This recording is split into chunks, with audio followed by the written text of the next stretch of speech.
Hello again, everyone, and welcome to another episode from Podcast with Wageda. Today's podcast is going to be very important for so many of you. Actually, no, not for so many of you. It will be for all of you, regardless of your age, regardless of your profession, regardless of gender. It's gonna be, I promise you, one of the most important episodes that you will ever see from Podcast with Wageda. I'll just talk about myself. Okay, today's episode is going to be revolving around the spine, the spinal health. Why am I focusing much on the spine? Because remember, we focused on the teeth, on the stomach, on the heart, on the brain, and all of them are vital parts for our life.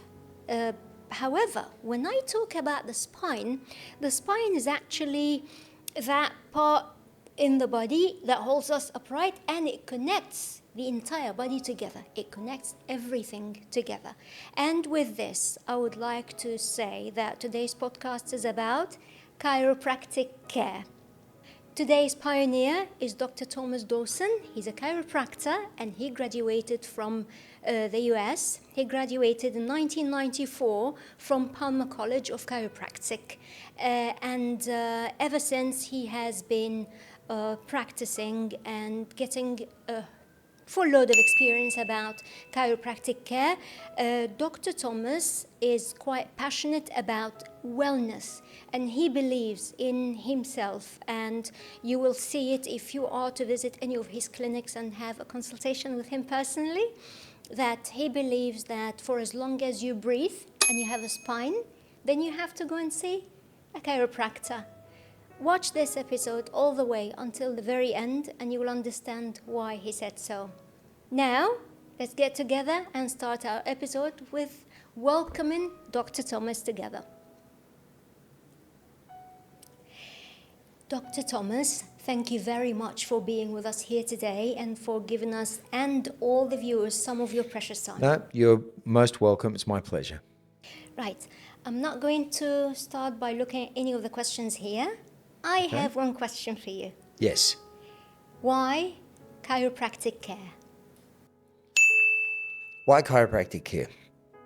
Well, my first experience with chiropractic care, maybe I'll start there. I was 13 and I had a father who was very ill a lot of the time with, he had disc problems in his back. He'd also, by the time I was 13, he'd already had 2 heart attacks. He was only in his late 40s. He's very ill. He's very ill, and he was not a man that really enjoyed great health during that time, during the 70s.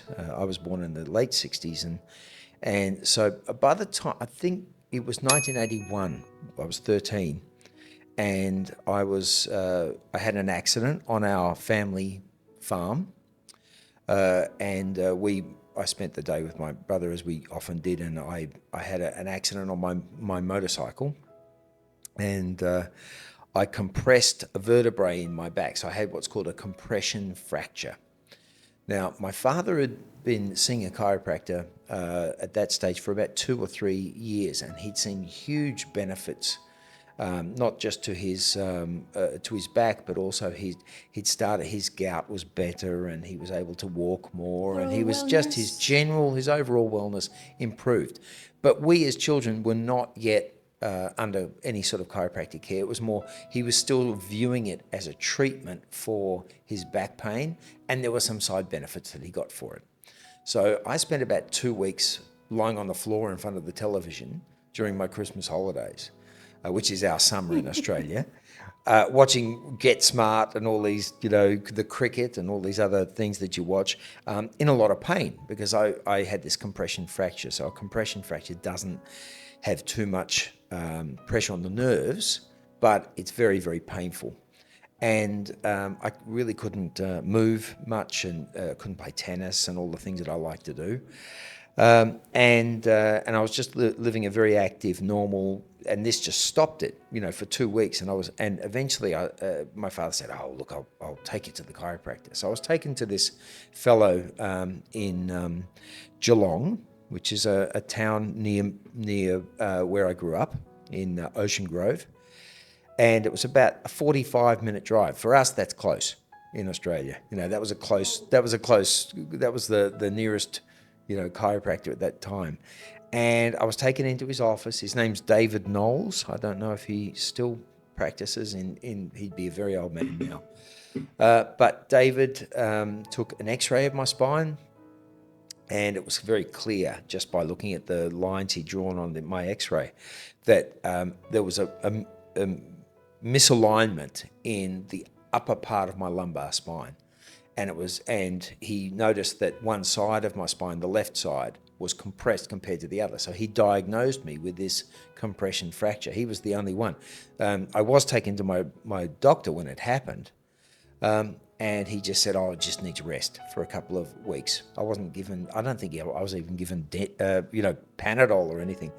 Anyway, so David worked on me for a number of weeks, and my pain went away.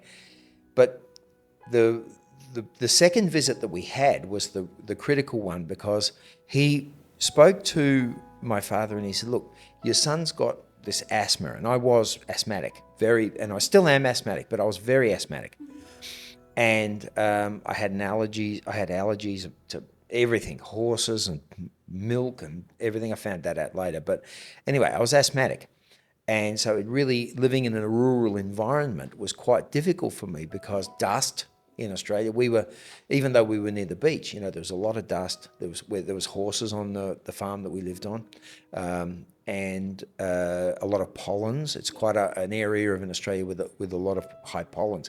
So I was always asthmatic. I was on a lot of medication to control my asthma. As a very young child, I'd been in and out of hospital. So anyway, that's the backstory. I went to see David.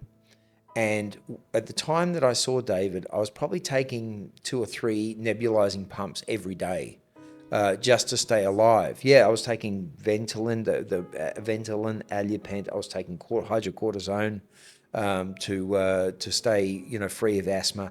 I used to take another drug called Intal, and I took all these medications on a daily basis just to control my asthma. Any more painkillers to control the pain that you were suffering from? I was also, because some of the cortisone and things like that make you quite hyper as a child.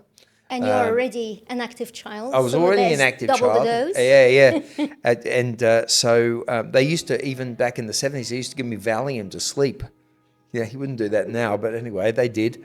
And so I was taken to this chiropractor, and the experience that I had was the back pain went away. Within about 2 or 3 months of starting chiropractic care, and David, at the report visit, the second visit, he said to my father, he said, "A lot of your son's problems with his posture and his things are creating problems with his lungs, because his posture is not good. There's misalignments in his spine relating to that are making his posture worse. He's also compressing his lungs, and perhaps even the nerves from the spine are being affected as well." Was this related to the trauma after falling off the bike? I was quite a round-shouldered child anyway, quite tall, but even at 12 or 13, I was reasonably tall. And anyway, he started adjusting me, and he spent most of the time, and I hated it because it hurt. The first 2 weeks hurt. Then it stopped hurting, and then I started breathing better. And it was startling. The difference was extraordinary. Like, it made such a huge difference even to my family, because I'm one of 3 children.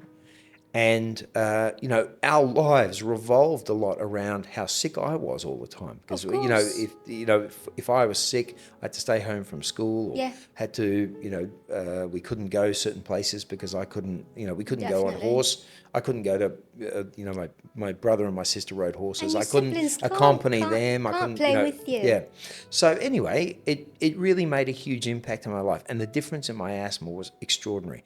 Now, if it was sort of over, 2 or 3 years and you're growing out of your asthma and this sort of thing, it was immediate. It was within a couple of weeks, and it was an extraordinary difference. Now, then 2 years later, I went to see another chiropractor who'd actually transitioned as a chiropractor to becoming a nutritionist. And he was the one that found out I was allergic to milk. And that nearly, eliminated most of my asthmatic problems.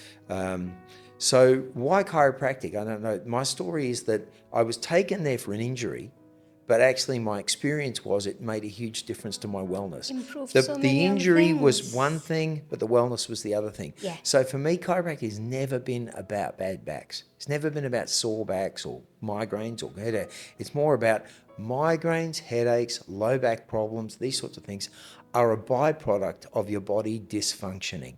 And they're just one of the byproducts of your body dysfunctioning. Yeah. Yeah, I always encourage my doctors when we have 6 doctors here in Dubai at our offices, Yeah. and I always encourage my doctors to instead of asking your patient, perhaps after 2 or 3 weeks or so, when they've started their chiropractic care program, Yeah. instead of asking them how you're feeling, ask them what changes have you noticed. And sometimes people will just say, "Oh, my low back felt better, or my migraines have reduced, or I felt a lot of pain on my left shoulder, but then suddenly now I'm feeling better, but my right shoulder's a bit sore." That happens too. Yes. It depends because it's the body's balancing itself. But often you'll also get, I can turn around and look over my shoulder in the car, or my relationship with my my husband is improving because I'm not getting migraines so often. Yes. And I can now go out. I can Yes. drive it, and I can drive at night. That's a obvious one. I can be more active I with can my be children. more active with my children. I can keep up with my active That's it. husband. Yeah. Yes. Elderly who come to see us, the expectations of most elderly are lower, because they notice the natural changes that happen as we age. Definitely. And so they'll often say, "Oh golly, now I can play with my grandkids." Yeah. Or now I can. So it's not about my back feels better. It's like now I can do things. Now I can get back involved with my life, because pain and these problems and they get in the way of your life, and that's the most important thing. The pain is just when people walk in and they say, "Oh, I've got a sore back," I always encourage my doctors, and I've always been encouraged myself through a lot of my mentors, to say, well, what effect is it having on your life? That's the most important thing, because then once you can make a connection with your patient and you understand what the goals are, it's not relieving the back pain. That's part of it. It's what all of the other things that it's stopping you from doing in your life. And might be finding out what causes the back pain, and getting people's attention that this is giving you this problem. Like when your chiropractor noticed that you're sitting a little bit hunched to the front, and that was affecting your lungs. Also, if you recall, when I came the second time to see Dr. Andrew, and I said, "Oh, look at my tendonitis now. I gained control back over my left arm," and you said, "Yes, Wageda, because when your shoulder is to the front, this means that bending it behind your back is a challenge. But now that we got this slightly back, after a couple of sessions, you have gained control over the arm." That's it. So chiropractic care is about the overall wellness of the body. It is not treating a disease. No, it shouldn't be treated that way. That's not to say that we can't help. I mean, many of our patients come in and they say, "I've got a sore back, I've got migraines, I've got these things." Of course we can help with these things in a lot of cases, but we're not treating the headache. What we're doing is we're correcting the dysfunction in the body, which is causing the headache. Yes. Yeah. So when you say why chiropractic, you say, well, why health? Why do you want to be healthy? We want it, and health. We talk about in our offices too. We say health is the complete state of mental, physical, and social well-being. That is what health is. Health is not being free of disease. It's the complete state of mental, physical, and social well-being. So social well-being would include things like mental health. So when you are looking at dysfunctions of the spine Yeah. and the extremities of the body, and the effect that that can also have on other parts of your body, like the joints, like the nerves. The entire nervous Yeah, system and its it's a complexity. that's it. It's so why chiropractic is it's a great name. Sorry, it's a great question. Why health? Why do you want to work at why would you want your body and your mind and your everything working at 100%? Chiropractic doesn't treat all these things. It helps promote health. And hence comes the names for your clinics, Health and Happiness. Health and happiness. There you go. Yes. Yeah. And my one in Australia was called Wellbeing Chiropractic. Because it is. That's what it's It about. is. You fix one thing and that thing fixes the other, and then it's an overall wellness for the person, which is Yeah. super cool actually. But here comes a question: Mm-hmm. what's the difference between a chiropractor and physiotherapist? Well, they're two completely different professions, Mm-hmm. and they complement each other enormously.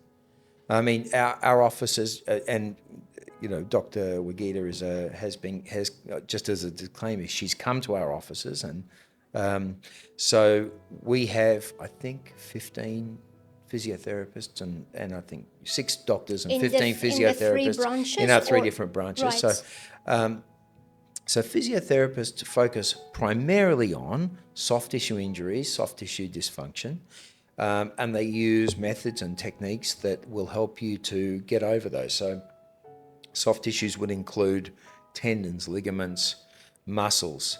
But physiotherapists can also, we have a few physiotherapists who also do rehabilitation for people after they've had operations, things like that. Traumas. Traumas and things like that. That's not the realm of the chiropractor. We can perhaps help with it, but we're not specially trained in those specialized areas. So we focus on the spine, we focus on adjustments.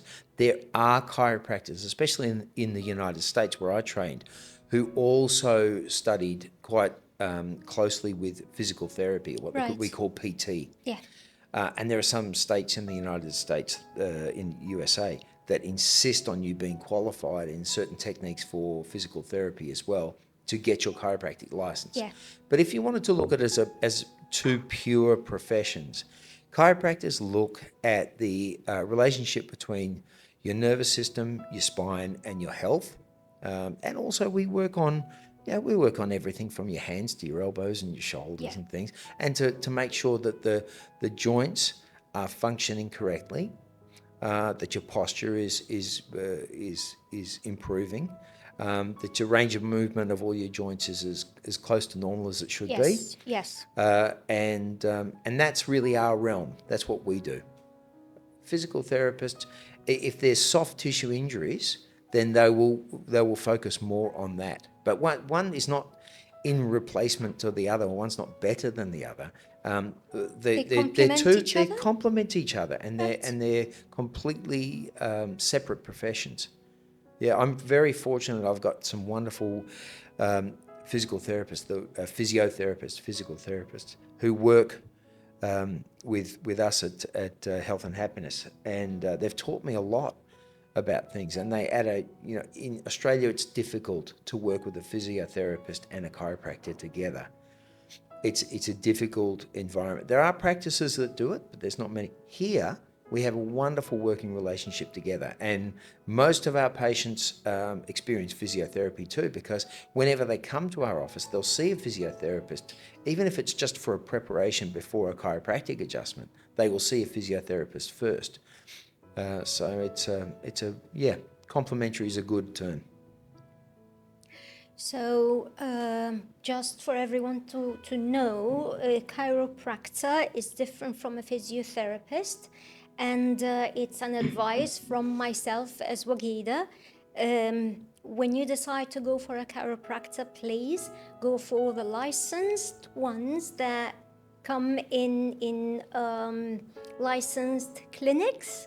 Not the ones that are freelancers, because chiropractor is someone who's highly educated, and they use not just their own body force, they use tools as well.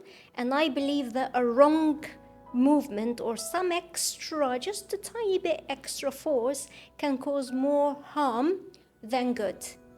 Yeah, look, when you're practicing, what we do as chiropractors from a safety point of view is we make sure that we do a full physical examination. We make sure we do a full neurological and, if necessary, orthopedic examination, full for sure. Neurological also if necessary, and radiologic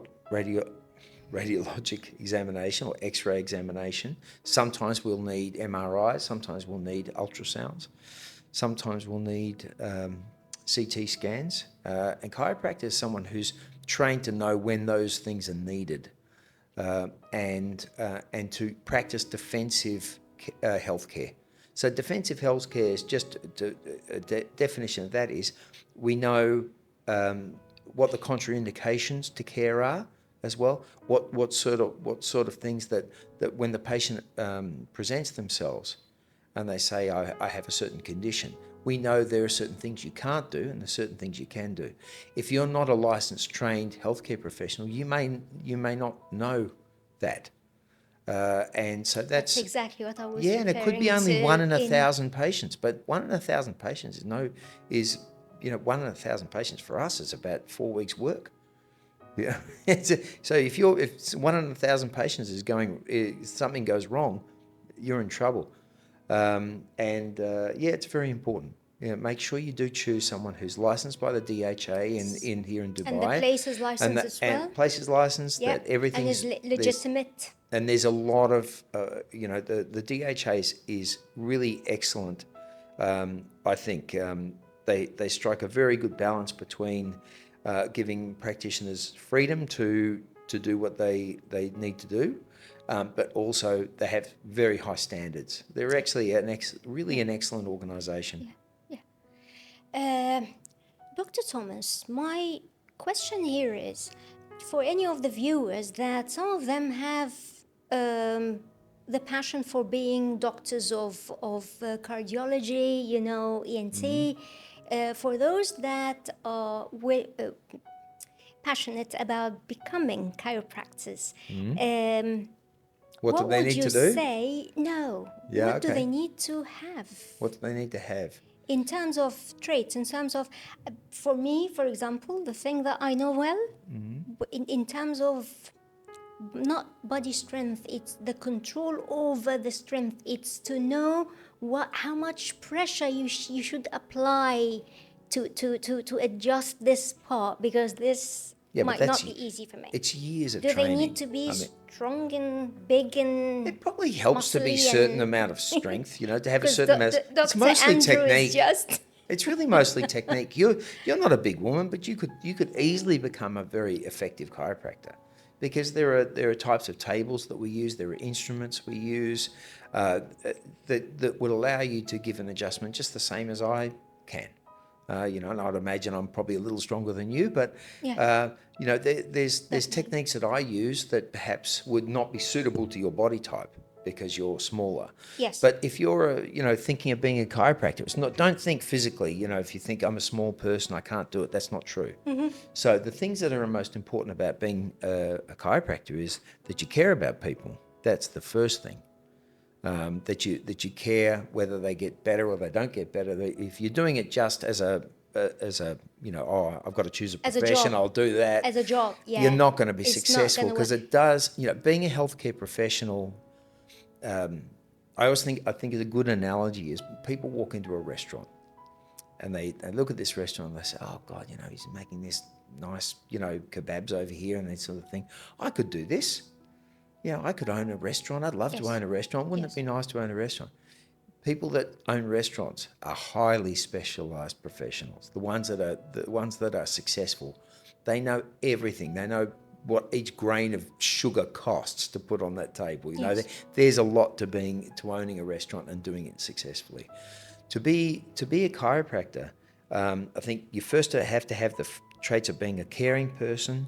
You have to have dedication. You have to have a certain amount of intelligence, academic intelligence, because it's quite a grueling academic journey. It's when I when I did it, it was 7 academic years, which I knocked over in about 5 or so years.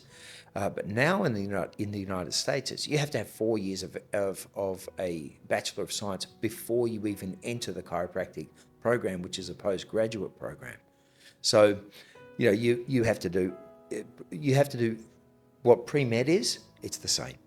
So it's organic chemistry, inorganic chemistry. You have to study physics. Right. You have to do certain basic anatomy before you go in there. Basic. Yes. Yeah. You do more advanced anatomy when you get into the chiropractic program. Of course. And then when you get into the chiropractic program, that first 1.5 to 2 years it's very rigorous. It's 7 a.m. to 10 p.m. every day, pretty much. You're in the cadaver lab a lot of the time, learning your anatomy. You're back in my brother's day. He graduated 4 years before me. He did a lot of dissection. By the time I came along in 1989, 1990, the dissection had turned into prosections, because it's not so important for your chiropractor to know how to use a knife. Yes. Yeah. So we would view anatomy more than actually do the dissection ourselves. Right. It's a fully very rigorous schedule of study.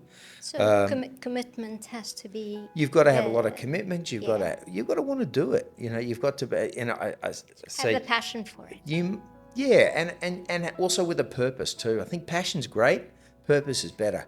Which is how you got into. Yeah, I started studying business law for a year, and I found it very dry. I didn't get quite enough grades when I started to get into the best law program, and I thought, I'm not going to start. If I can't get into the best one, I want to get the bridging things that I need to get into the best program, which in my state was Melbourne University Law. Yeah. And so I studied at a place called Victoria College, doing a business law economics major, and I did that for a year, and I found it very dry, and I thought, no, I don't want to do this. And then I thought, I think I'll just go traveling for a year, and I ended up with my brother in America, who, after I'd worked in Europe for about 8 months or so, and I ended up with my brother in America for Christmas of that year, and I went to see an eminent chiropractor speak at his school, and I thought, okay, I think I might do this, because I was interested in it anyway, and I'd had good results. Yes. And I said, I think I might do this. So that's when I started my journey of being a student.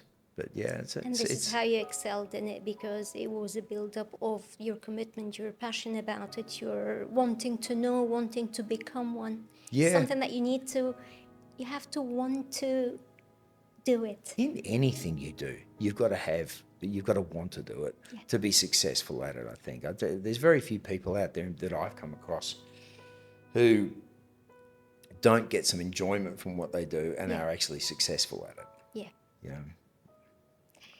Speaking of instruments and tools, back when I started, like 15 years ago, it was mainly the bed that has different parts that go up and down. And they open and they close. They pop up and down a little bit. When you're on the table, it can feel like an inch or so, but it's actually only about 0.5 centimetre. It's called a Thompson table or a terminal point table. And it's so that's one. And sorry, you were going to ask about other ones? Yes, actually, you've got this table. It's a bed, not just a table, and you have other tools as well that help with it. So, what are the latest in terms of tools today? What do they do? They're mostly developments of tools we've had for a long time, because bodies don't. They're mostly developments of some tools that we've had for a long time. Right. There's not too many new things in physical medicine like for chiropractic, but the Thompson tables are great. We in our offices here, several of our offices have high-low tables, which you stand on and then the tables come down. But they have the drop mechanisms which allow people, perhaps maybe speaking like people that are not so big and so strong, the chiropractors can actually deliver a very effective adjustment using those techniques without having to be huge, big men. And even me, I'm I suppose equivalent of about 200 pounds, I think. So I sometimes come across very, very large men or sometimes women, and it's necessary to use those techniques because I can't put them on their side and adjust them that way. It's too hard. We have instruments, handheld instruments too, which are called an activator. An activator, I didn't bring one with me because I should have, but it's a handheld instrument which has a small point which has a certain amount of excursion. So excursion means that it pops out. So when you contract your hand, it loads a spring and then it pops the end of the activator out. And so rather than using your hand, you can use the activator. So we use that. We also have, I even have a specialty in upper cervical, upper neck adjusting. And so we'll take special x-rays for some patients and I'll use an instrument which you can hardly feel. There's no excursion at all, but it has a vibrating stylus that we use to adjust the upper neck, the very upper neck. We use, what else do we use? Sometimes wedges. There are wedges that we use. So if the patient's lying on their front, we can put wedges underneath their pelvis in certain positions, which will use gravity to change the positioning of the pelvis.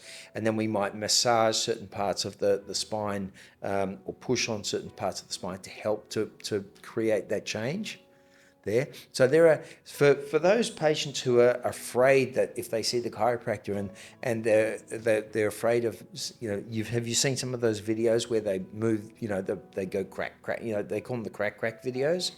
Yes. Okay, that's just one technique in chiropractic. That is not chiropractic care.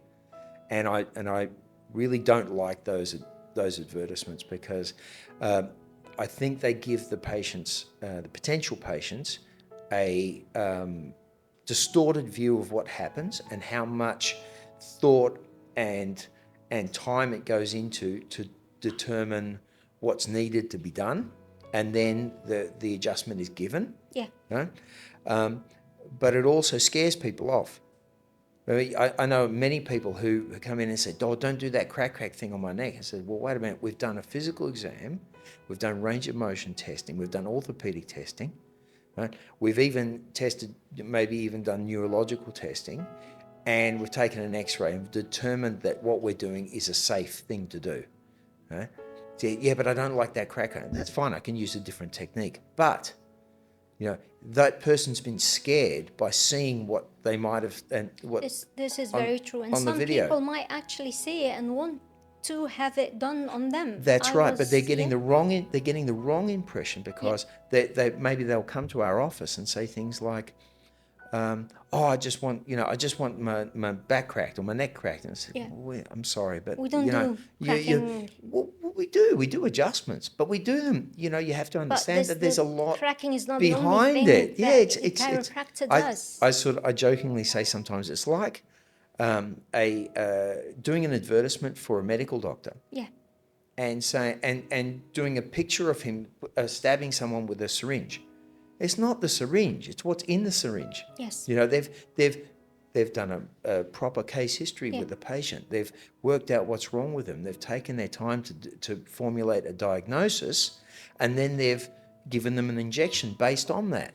Okay, but if you just show them giving an injection, that's not a true reflection of what's actually happening with the patient. And it's not a true reflection of the thought and time that goes into providing safe, effective chiropractic care. Dr. Thomas, can anyone just walk into one of your clinics and say, I would like to have my neck adjustment done, I'd like to have my back adjustment done, and you'll just get on with the job? Absolutely or there not. should be something called x-rays, MRI, We like to use X-ray in our office with most of our patients. Obviously, if you're pregnant and you can't have X-ray, we don't use it, but we use other methods like doing a physical examination or orthopedic examination, or perhaps looking at X-rays you had before you were pregnant to determine what might be done. But if someone came in and said, no, I just want to have, my neck cracked or whatever, that they need to see somebody else. Right. Yeah, or they need to go through the process that we have, which is one that's, if I could describe it in detail, it's very simple. It's very much like most doctors, the way that we're taught to operate, which is get a full case history of the condition, do a physical examination, right? Do the testing that's required, whether it be radiological testing or MRI or orthopedic testing, to determine exactly what the problem is and whether it's safe to proceed. Yes. And then proceed. And then, I'll put something else in there. Then explain the condition to the patient so they understand what you're doing. Yeah. Then get their consent to do it. Yeah. Then do it.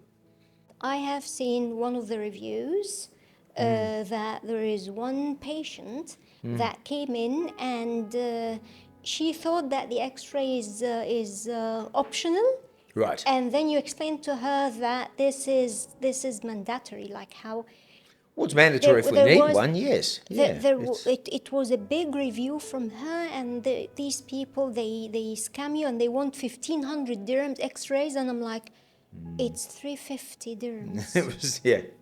I think the most expensive cash, because we want to be able to help our patients to afford things, but if they need X-rays, you need X-rays. I mean, you need to know what you're dealing with to look at it.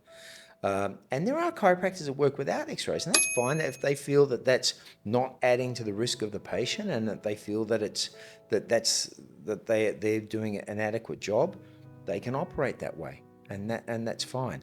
I don't, personally, and I insist on my practitioners that work in my offices that they work to a certain standard. And I think protecting the safety of the patient, making sure that we know exactly what we're dealing with before. Within, you can never know exactly what you're dealing with, but you go to the. It's a very simple thing. To the best of your knowledge, this in front of you is a very simple thing to get a set of X-rays. And it's not 1,500 dirhams. It's between 350 and 700 in some places. Yes. And if you're being charged 1,500 dirhams, you did not get referred there by us. No, I paid 350. No, for I've seen the all of my review you're talking about. So that's these. Anyway, it's people get strange impressions, or perhaps they went to a place that I think in that instance that person did go to a radiology department that we didn't recommend for them, and they might have been charged 1,500. I don't know, but they wouldn't have been recommended to go there by us. That's for sure.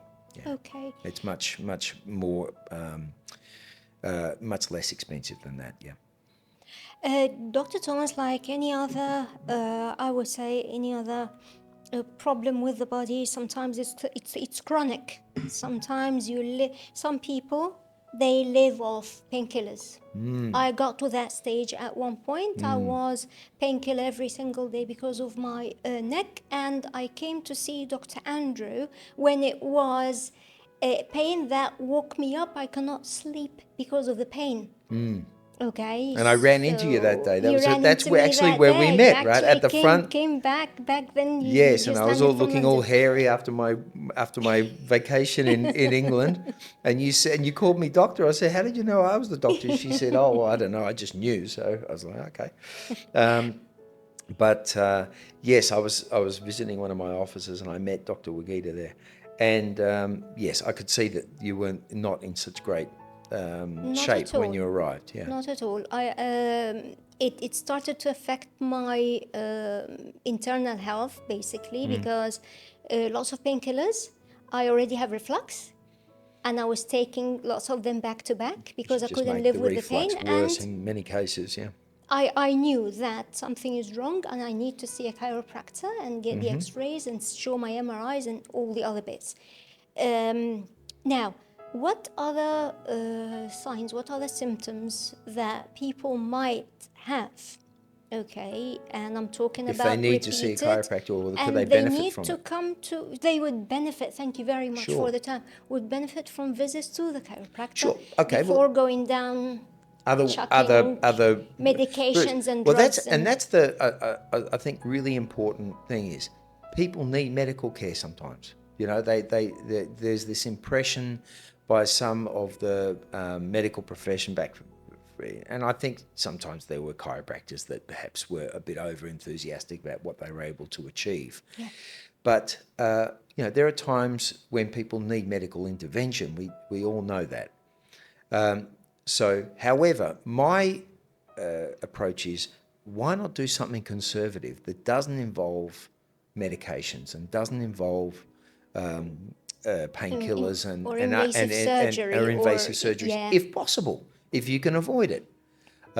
So do that first, and then if you do need the surgery, well, you can have the surgery, but do something conservative, more conservative first. So your question was, what are the signs and symptoms? Well, I've got a bit of a flippant response in to which that. I you say can this, help. yeah. Okay. This is what I would say is if you've got a spine and you're breathing, okay, then you're a candidate for chiropractic care, because chiropractic care is not treatment for if you've got a spine and you're breathing. Those are the two things you need, right? And I know it's a bit flippant, and I'm not implying that you know everyone should run off to the chiropractor immediately. Understood. But I do. I have 5 children on my own, and my 5 children have all been under chiropractic care from a very early age, right? And we've and Why? I have children from 24 years old down to 4 years old. Why? Because they have a spine and it needs to be maintained and it needs to be taken care of. So, do you brush your teeth every morning? Of course. Right? Do you brush them every night? Of course. Yeah. Okay. Do you wash your body to make sure that you're clean? Do you do you look after what you eat, and do you watch what you're putting into your body from a nutritional point of view? Most of the time. Good and bad. Okay. Do you exercise sometimes? No. Not enough. Okay. All right. No, it's but you it's do know that straightforward, you do no. know that exercise would be good for you, right? Definitely. So why would you take care of all of these other things? In your life, you take care of your nutrition, you take care And of you your don't exercise, take care of and your you don't spine. care of your spine. Huh? So what do you I need? never looked at it this way. Right. But thank you. Yeah. What about your teeth? How often do you see the dentist? I look at your teeth; they're beautiful. So you must go often, I think. No. You've got very I'm nice scared of teeth, though. dentists, You got but I'm very. not scared of you. First thing I noticed with you got very nice teeth. I wish I did. Mine is not so aesthetically pleasing anyway, but they're fine. They're healthy enough. But you have to look after everything in your body. Yes. It's not about. Let's use a really clear example.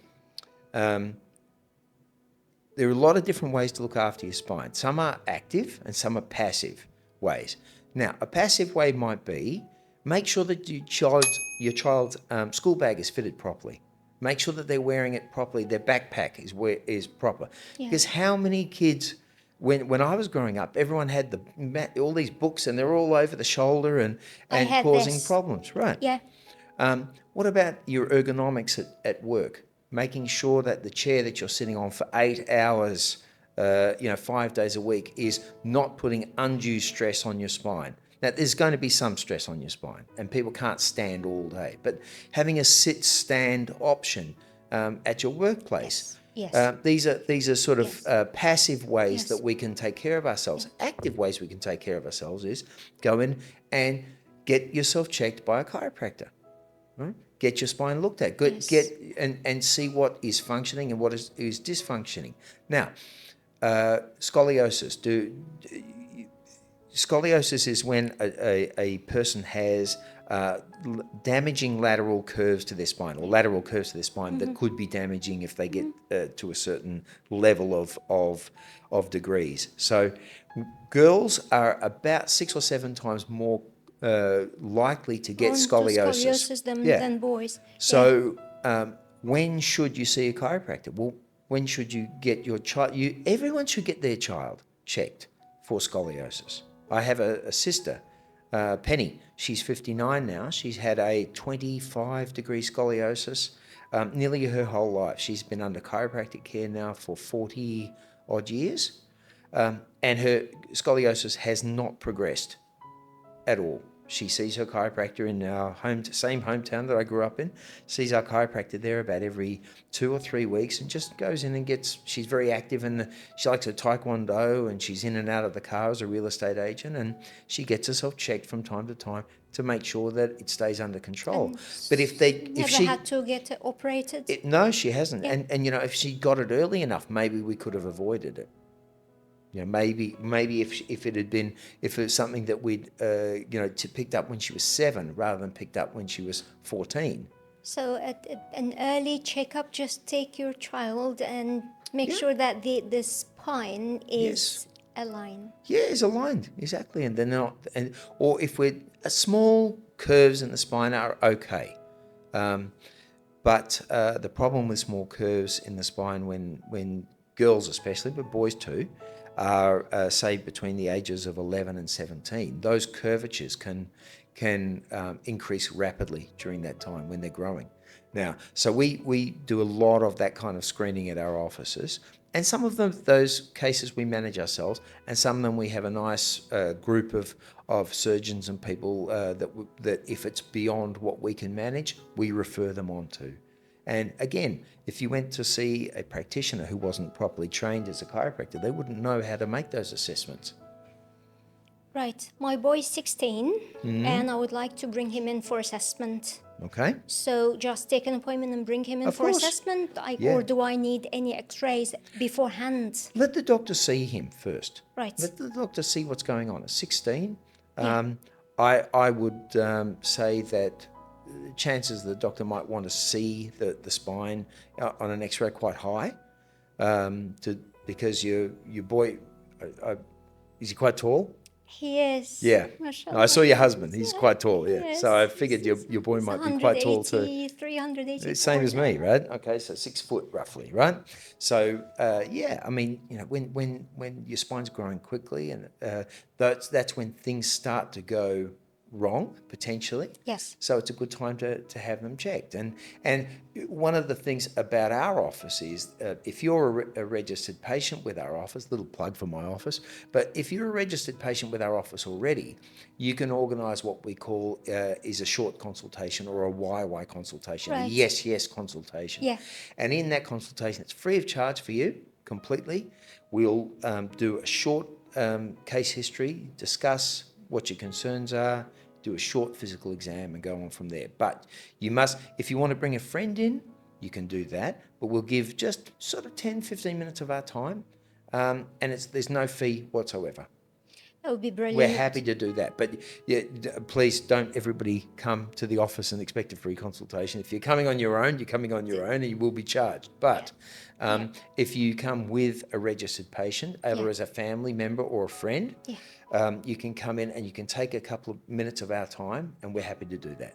Or you come in as a viewer of Podcast with Wageda. There you go. Dr. Thomas. That's it. You can do that too. That's fine. The reason you just said something now that made me really consider bringing my boy in is when you spoke about the school bag. His school bag, GCSEs, and you're walking with about 14 to 16 books in the bag. Right. And with his laptop. Right. And all the other bits, and the laptop charger and the tablet and the mobile. Right. And what about all the time he spends on the laptop? And what about all the time he spends on his phone? Yes. And what about all the time he spends sitting in front of his video games? Yes. All of this added, and the way he carries his bag, it's always on one shoulder. And I personally, like a grown-up adult, when I carry his bag and I tell him, this is too heavy. Mom is fine, yet he's carrying it on one shoulder, he's not even distributing it on both. So this is one of the reasons, the major reasons that I would like to bring him in. Just to make sure that he's fit and healthy, and yes, he's going to have a good spine the way I have good teeth. And bring his backpack in for school, because we can fit it for him properly. Oftentimes, kids, they want to look cool. Putting a backpack on doesn't look too cool. Look like, So, pardon me, you can We can fit it properly so it's sitting on his shoulders correctly. Yes. And we go from there. Yeah. And also, what would be the right way of sitting behind a desk, and what would be the right way of sitting with a laptop and sitting with a device, so that someone like myself don't provoke my neck and shoulders and unfortunately, prevent. there's no right way to sit. Sitting is always putting extra stress on your spine. So oftentimes we think we're giving our back a rest when we sit down. So we walk around and we think, oh God, I'm tired of walking around. The legs are a bit sore. I'll sit down. And so you think you're giving yourself a rest. Well, you might be giving your legs a rest, but you're actually loading up your spine 4 times more. Really? Yes. So there's 4 times more stress on your lower back area when you sit at a 90-degree angle than there is if you're standing. Now, if you're sitting for long periods of time during the day, my advice is to get an elevated seat cushion. Yes. And have your thigh at about a 30 to 35 degree angle and put most of your weight in your heels. And when you do that, if your bottom is higher, your knees are lower, and your lumbar spine, which is your low back, is in a forward curve, a gentle forward curve. Right. That is a much better position to be sitting in for a long period of time, if you can do that. In a lot of the ergonomic situations that people have in offices, yes. Like here, you've got a fixed table. Yeah. We can't be up here. Yeah. Right. So whereas in Europe, actually, if you're setting up an office, I believe it started in Scandinavia, but it may have moved through other.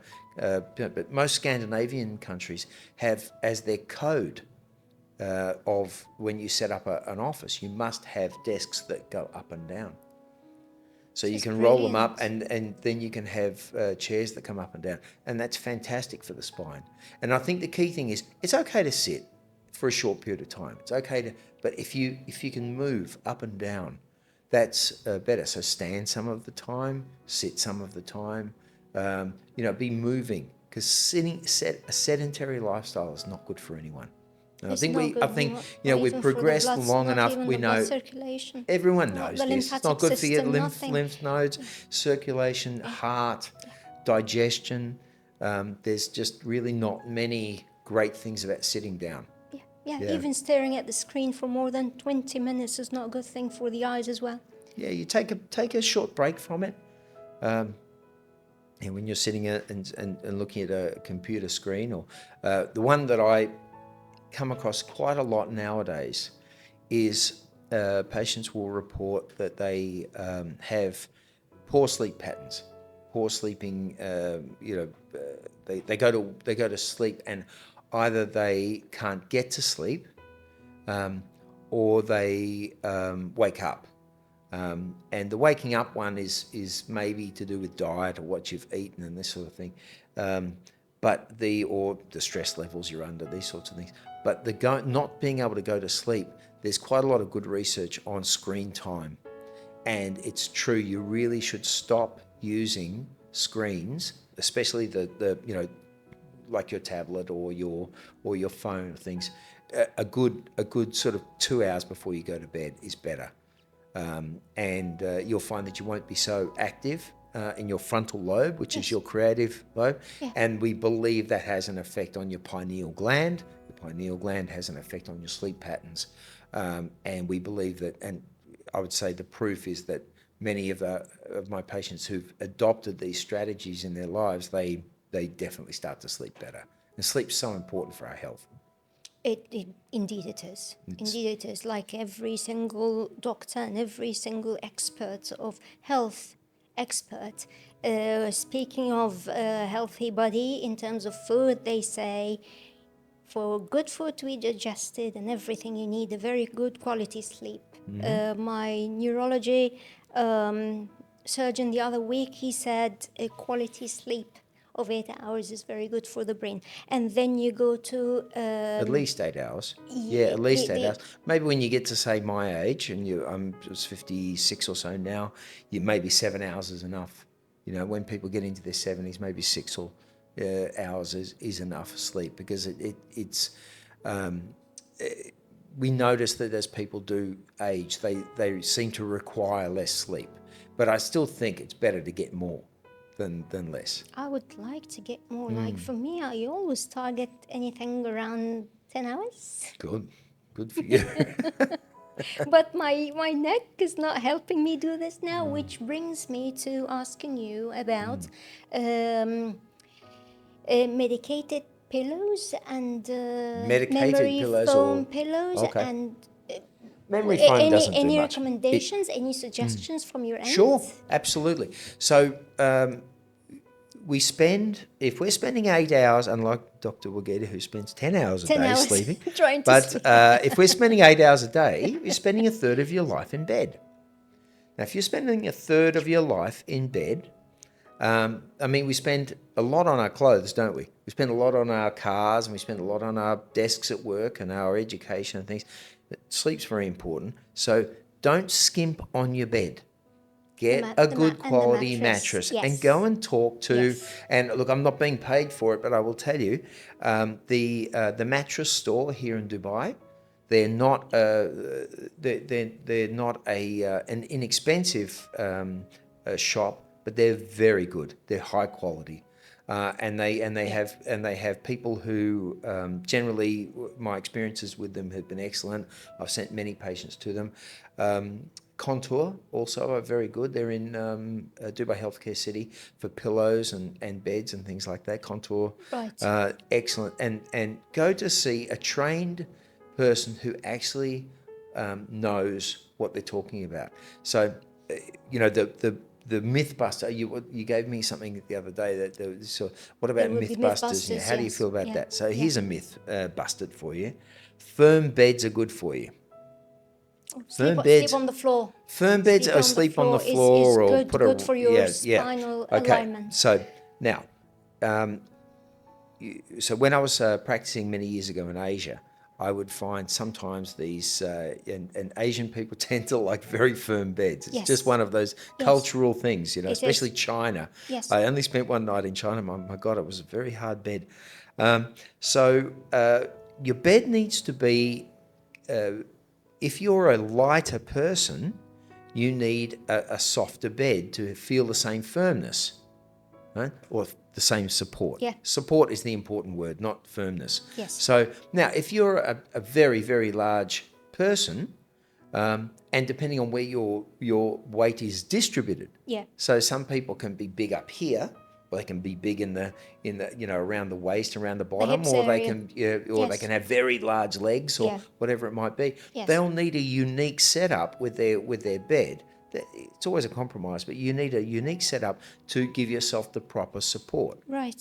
With your bed. Now, memory foam does not support you. It cossets you. That doesn't mean memory foam is bad. It just doesn't do that. So that cosseting feeling that people get, do you understand what I mean? Where it feels like it's that cosset, it feels like it's holding you, it feels cozy. Yes. That can help people sleep for sure. Yeah, but it doesn't from a postural point of view. Snug. I feel snug. Yeah. But from a postural point of view, it has no effect. Yeah. Right.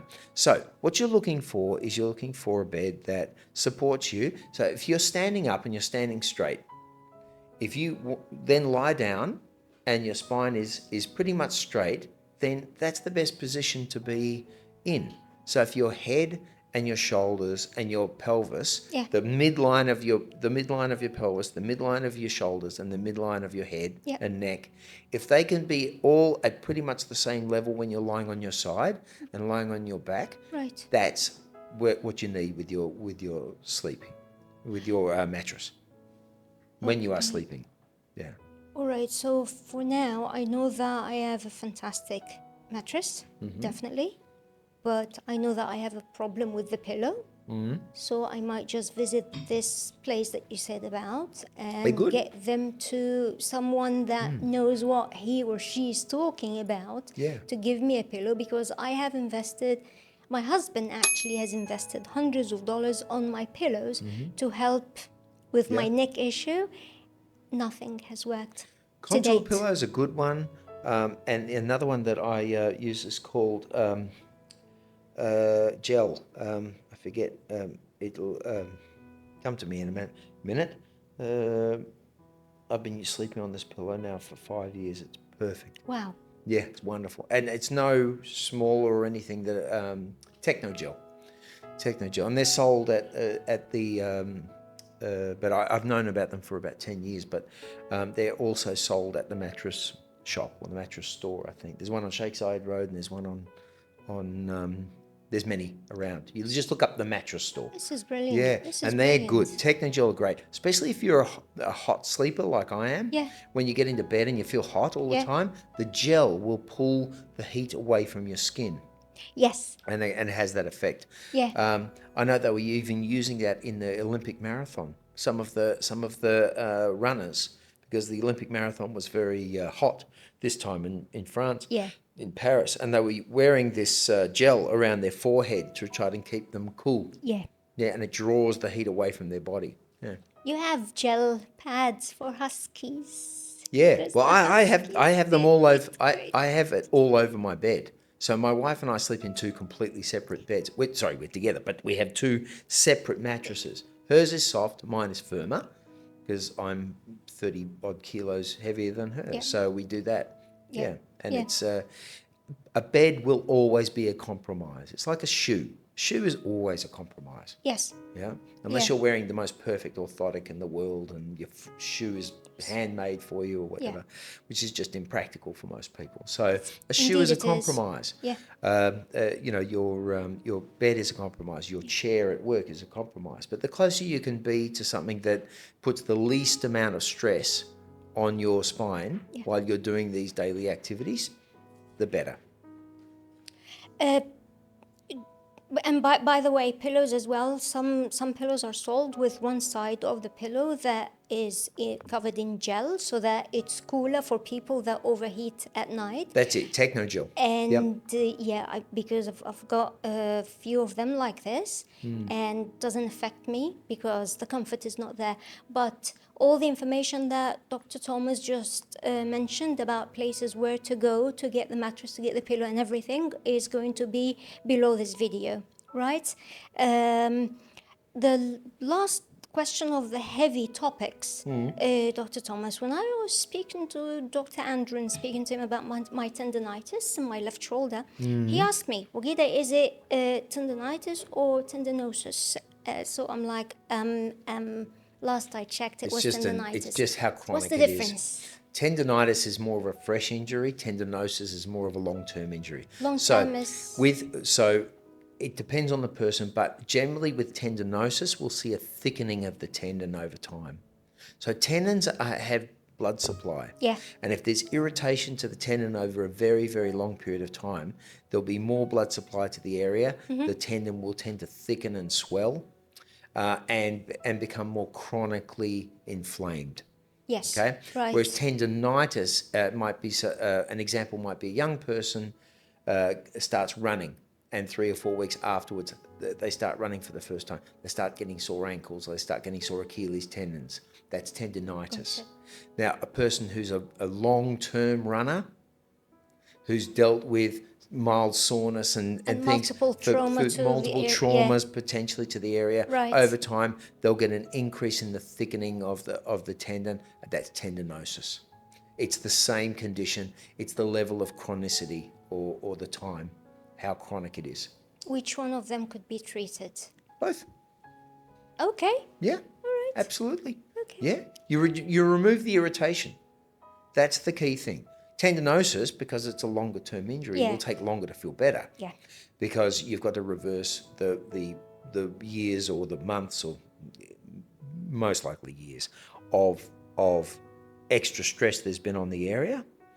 And you're generally older too when you have tendinosis. But not always. So Even some younger athletes who are impact sport athletes and things, who are football players. Golfers, yeah. These sorts of things. Golfers, tips and knees, elbows, yeah, for sure. The old golfer's elbow. Golfer's elbow. He had it. Yeah. Very much.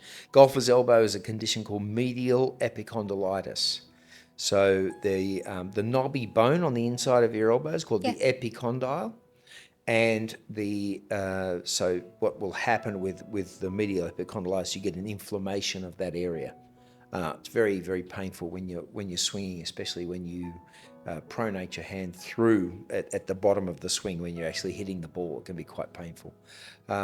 Chiropractors do deal with those kinds of injuries. We'll deal with any structural problems that might be in the elbow that can be dealt with conservatively, and then we'll generally refer that patient on to a physiotherapist to deal with the tendonitis or the tendinosis and the soft tissue injury involved in it. Yeah.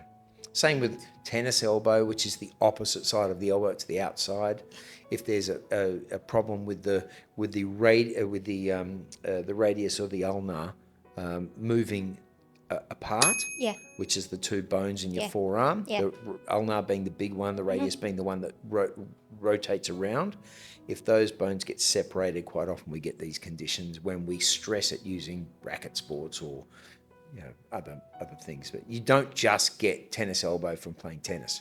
It can happen from a lot of different things.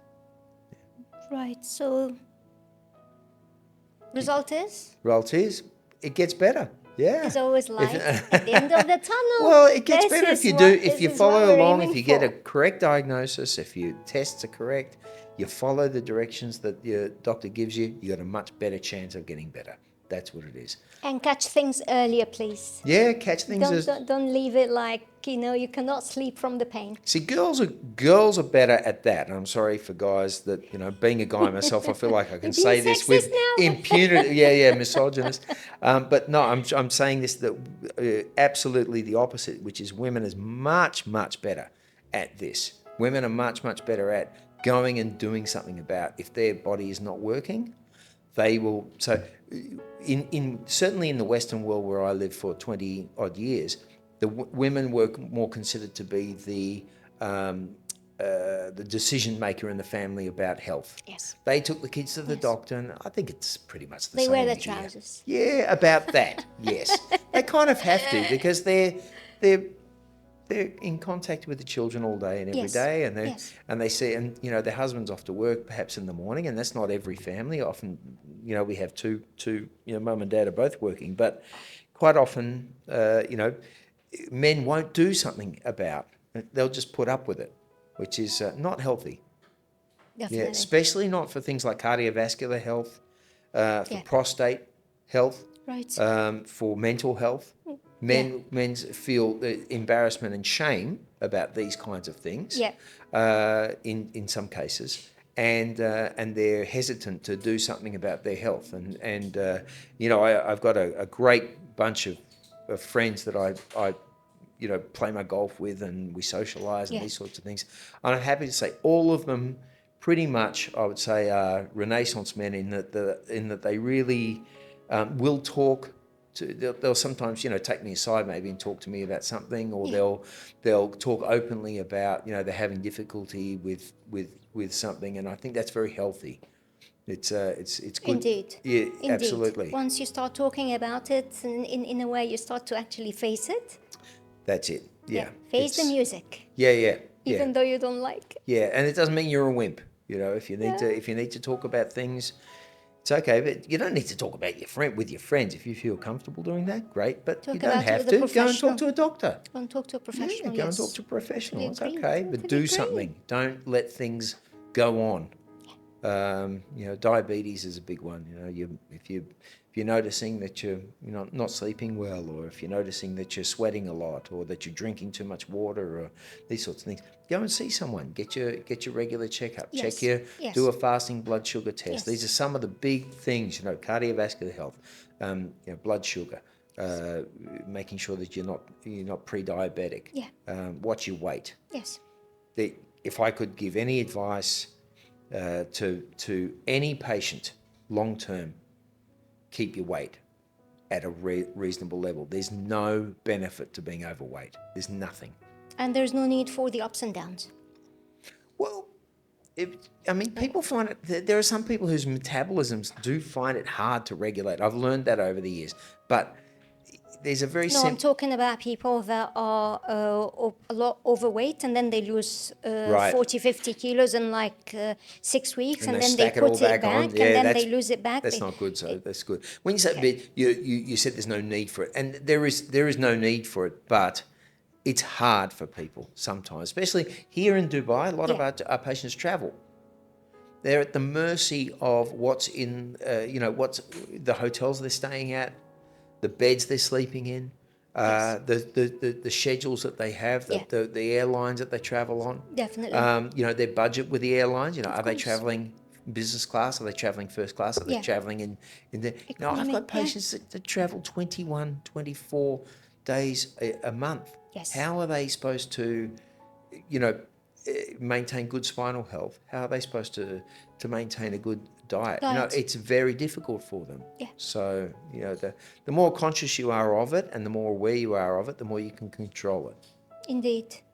Indeed. What is the type of the most difficult people that, patients that come to you, and how do you deal with it? And I'm talking about people that come to you, I want to hear the cracks, or people that are like, I don't want to hear any cracks, or someone like, no, don't touch me here. No, you cannot touch this part.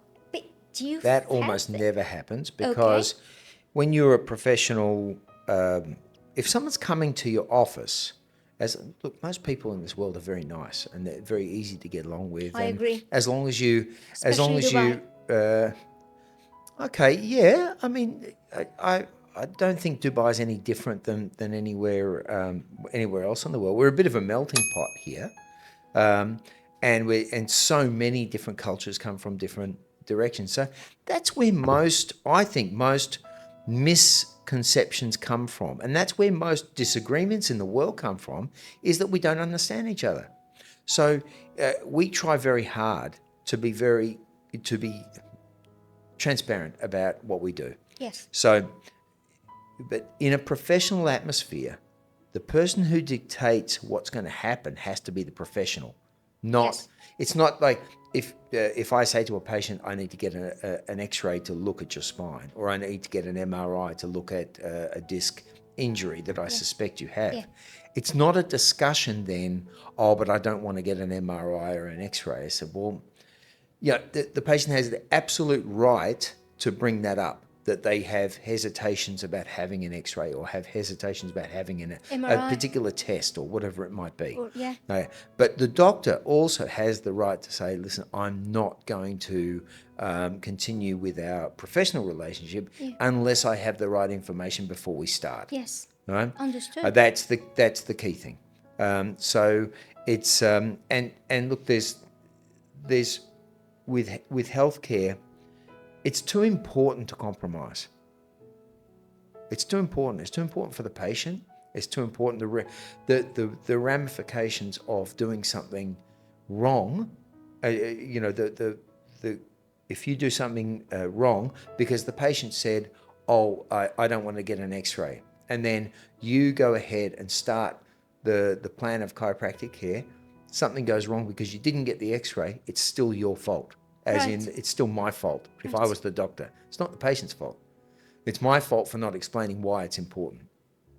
Yeah. So there's an issue of responsibility. There's an issue of patient care, and it's very, very important that people understand that. So sometimes if they come in with this, and again, let's get back to these misleading videos.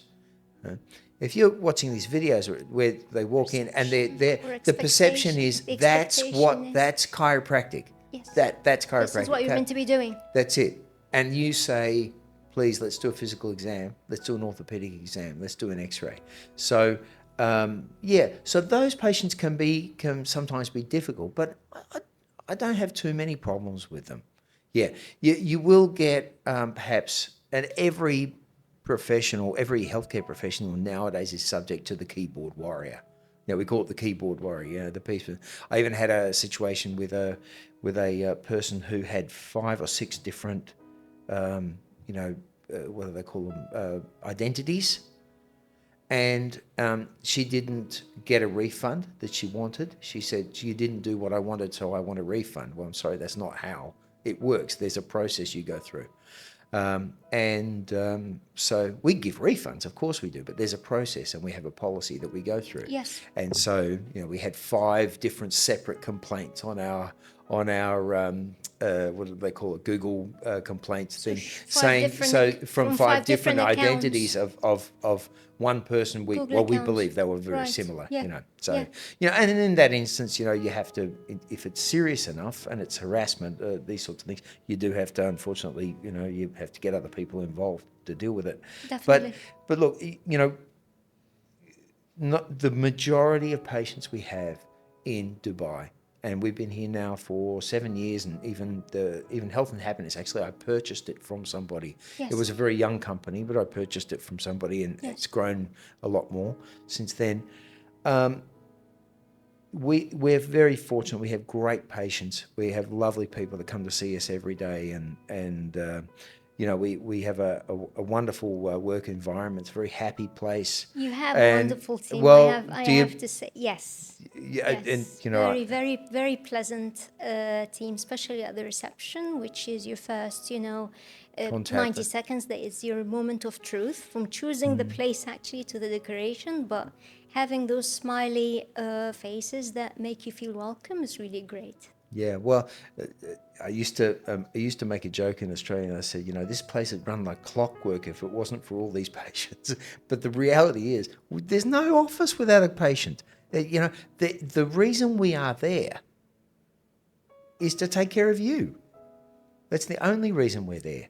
It's to comfort you. It's to comfort you and to help you. To welcome it's the only reason you're there. But for us to do that, we have to have practices and procedures which allow us to do that in the most effective way.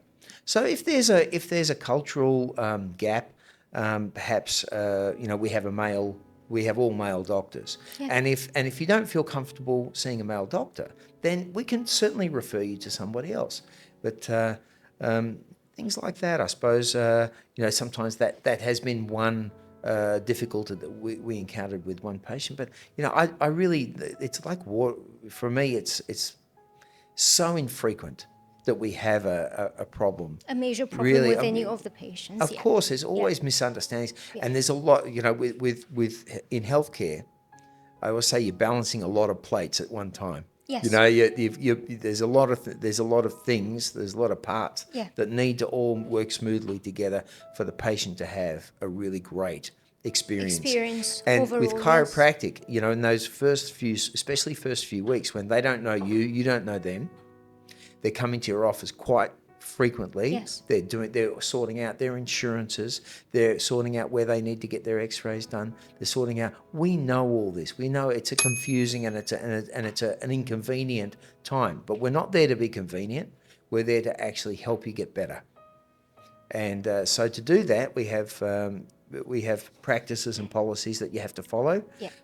And every practice is the same. Every medical doctor, chiropractor, accountant, I suppose, even any professional has standards and certain things processes they have to go through. They go through. Yes, fully agree. And the systems of the country as well that you abide by. This is the one thing that protects the practice as it protects the consumer as well. That's it, absolutely. And the DHA again is really good at that. There's a patient charter. They are amazing. They are. There's a patient charter. There's a doctor's charter. And it's enforced. Yeah. And they are the DHA, I have to say, have been wonderful to me. They're really it was the first few months when I was here in the late 2010s, or whatever you call it. It was 2018, right. I think. They were very good at helping us through the process of getting the licensing. Well, it took time. We understood all that, but they were great, and they've been great to me. Supportive.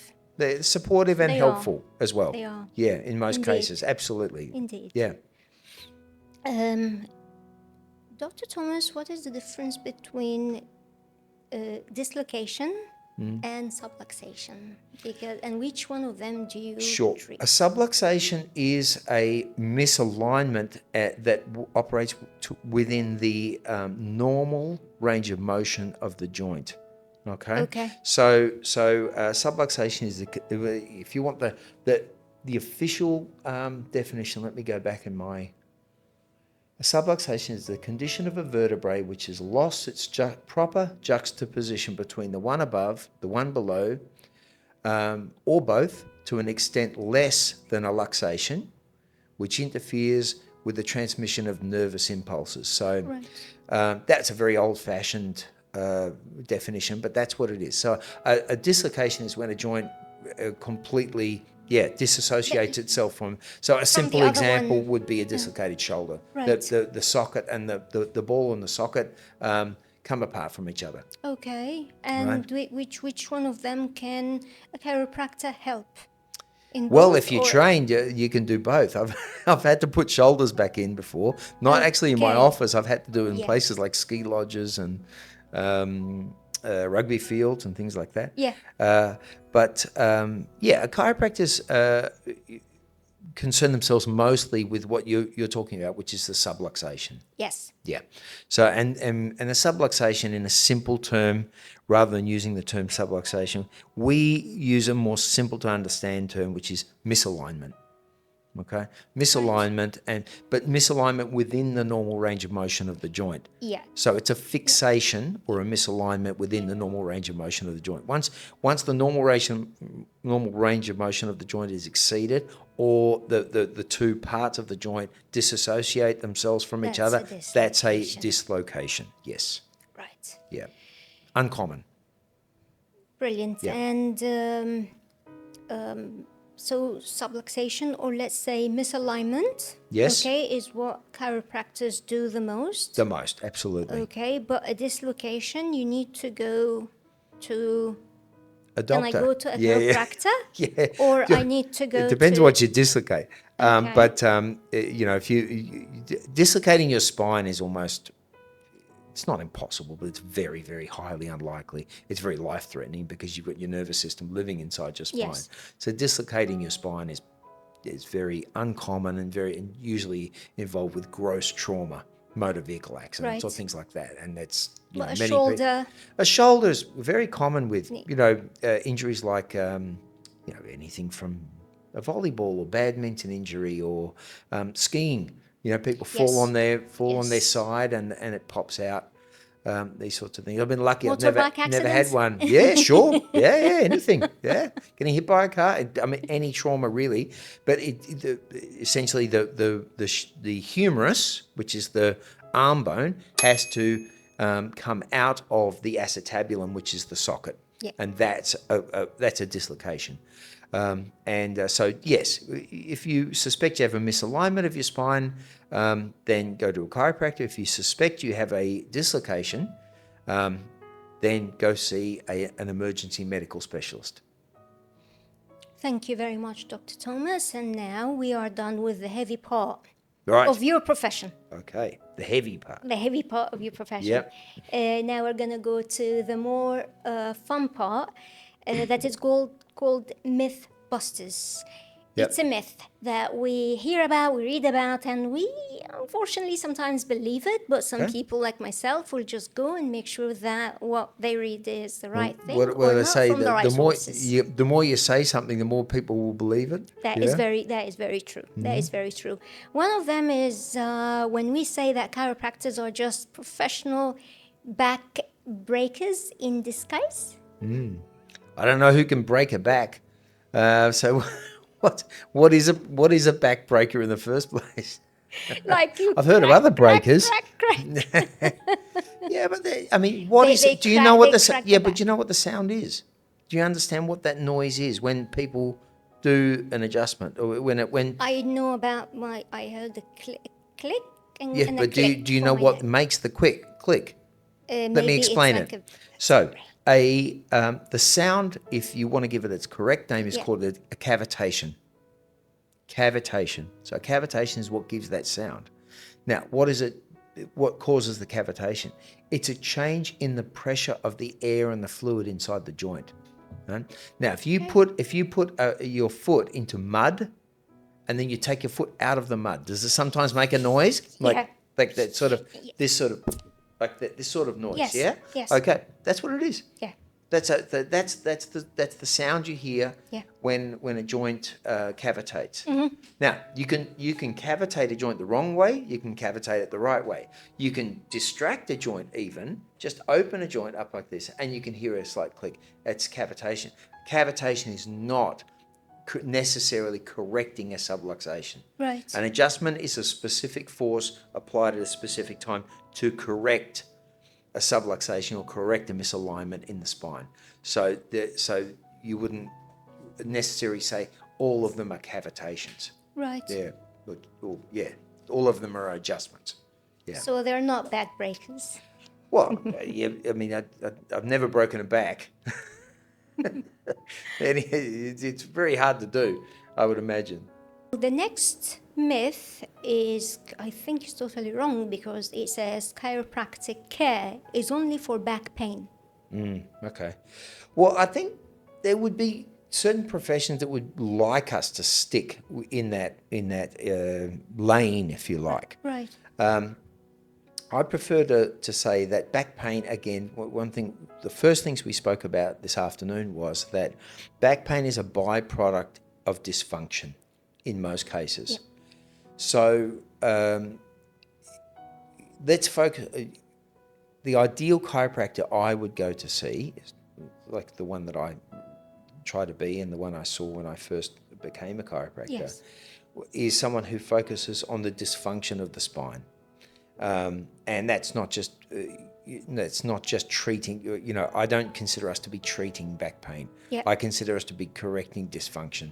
And you can have dysfunction in your spine whether it hurts or it doesn't hurt. So no, I don't agree with that.